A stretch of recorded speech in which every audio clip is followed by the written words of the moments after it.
Good morning, good Erev Shabbos, Shana Tova, Gemar Chatima Tova, may you be inscribed and sealed in the book of life for a sweet, happy, and very healthy new year. To all of our soldiers that are watching us at Fort Jackson, to everybody else that's watching our video, there are 248 positive mitzvahs. Do this in the Torah. And there are 365 negatives. Don't do this in the Torah. Positive mitzvah number 247, second to last, given to us in this week's Torah portion, is the mitzvah of Hakel. Assemble the people once in 7 years and relive the giving of the Torah.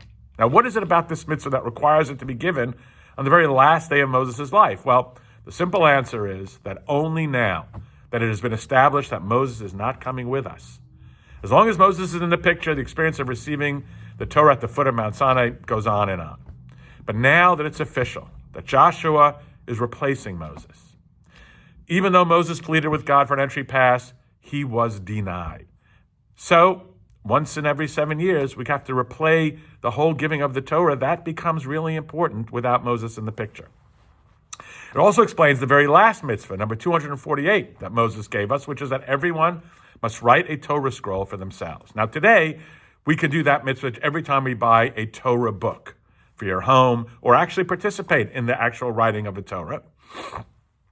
But again, with Moses around, who needs a book? If you're right by a living source of water, you don't buy bottled water. Only without Moses on the scene, you need a hard copy, a tangible expression of the Torah he taught us. So imagine you're one of those people who came of age in the Sinai Peninsula, camping out day and night with Moses and millions of other Jews, many of whom held a vivid memory of the sights and sounds of God's voice booming from the top of Mount Sinai. Occasionally, again, the trumpets would sound and everyone would rush to hear what Moses will teach next, delivered to him directly from the same divine source that we heard at Mount Sinai. And for months following, the entire camp would be buzzing with discussion and debate over this new teaching. You thought this was an experience that could never end.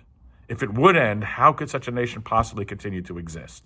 How could anyone continue forging this incredible bond without the total awareness of God speaking to us right now, every day?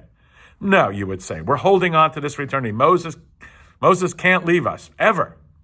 And now God informs you that you and the rest of the nation are going to have to go it on your own. Not entirely on your own. You will have Joshua and the spirit of Moses too, just from a higher place. But visibly, it will be up to you to keep the inspiration alive. So Moses says, to do that, to hold on to a glimmer of this experience of Sinai, this is what you will need to do. Once in 7 years, relive Sinai. King will stand there and read from the Torah I transcribe for you, and every one of you, men, women, children, the deaf and the blind, the learned and the illiterate, all is one. You will listen with awe, with trembling, so that love and respect will be planted in your hearts and grow within every mitzvah you do. Until, Moses says, we are all together once again in the final eternal temple in our promised land. May it come speedily in our days. Wishing everybody an easy fast on Yom Kippur. Again, a sweet, happy, and healthy new year. Shabbat Shalom, Shana Tova, Gemar Chatima Tova.